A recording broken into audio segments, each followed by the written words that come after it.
Good evening বন্ধুরা, কেমন আছো সবাই? থাম্বনেল দেখে এতক্ষণে নিশ্চয়ই বুঝতে পেরে গেছো আজ কি বানাতে চলেছি। সময় নষ্ট না করে চলো ভিডিওটি শুরু করা যাক। প্রথমে একটি পাত্রে বড় চামচের 2 চামচ মতো বেসন নিয়েছি। এরপর অ্যাড করব পরিমাণ মতো লবণ আর দিয়ে দিচ্ছি সামান্য পরিমাণ জোয়ানগুলো আমি হাতে করে একটু ম্যাশ করে নিয়েছি। এরপর দিয়ে দেব অল্প পরিমাণ তেল। এবার সব ইনগ্রেডিয়েন্টসগুলো ভালো করে মিশিয়ে নেব আর দিয়ে দেব 1 চিমটি মতো খাবার সোডা। কিছু প্রবলেমের জন্য ভিডিওটি রেকর্ড হয়নি, আপনারা অবশ্যই সোডা ইউজ করবেন। এরপর অল্প অল্প জল দিয়ে একটা ডো তৈরি করে নেব। খেয়াল রাখবেন ডোটা যেন বেশি নরম না হয়। যেমন করে রুটি বা লুচির ডো করেন সেভাবে করলেই হবে।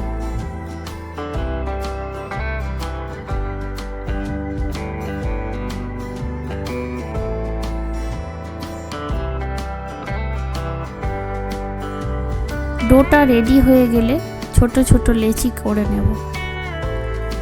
লেচিগুলো একটু লম্বা আকারে করে নেব, যেমনটি ভিডিওতে দেখানো হয়েছে। এরপর নিয়ে নেব ভেজিটেবিল কাটার বোর্ড। আপনারা স্টিলের প্লেটও নিতে পারেন।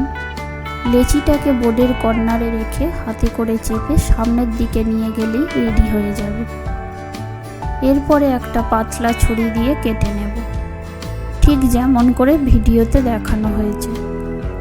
এরপর গরম তেলে এক এক করে ভেজে নিলেই রেডি গুজরাটের ফেমাস ফাবড়া। আমি তারক মেহতা কা উল্টা চশমা শোটা দেখি, এই শোয়েতে মেন ক্যারেক্টার জেঠালালের একটা খুব প্রিয় খাবার। অনেক দিনের ইচ্ছা ছিল বানাবার, তাই আজ বানিয়ে ফেললাম এবং রেসিপিটা তোমাদের সঙ্গে শেয়ার করলাম। এটা ক্রিপসি হয় আর খেতেও বেশ সুস্বাদু। আপনারাও বাড়িতে এইভাবে ট্রাই করতে পারেন, খেতে খুবই মজাদার। ভিডিওটি ভালো লাগলে অবশ্যই লাইক করবেন আর সাবস্ক্রাইব করতে ভুলবেন না।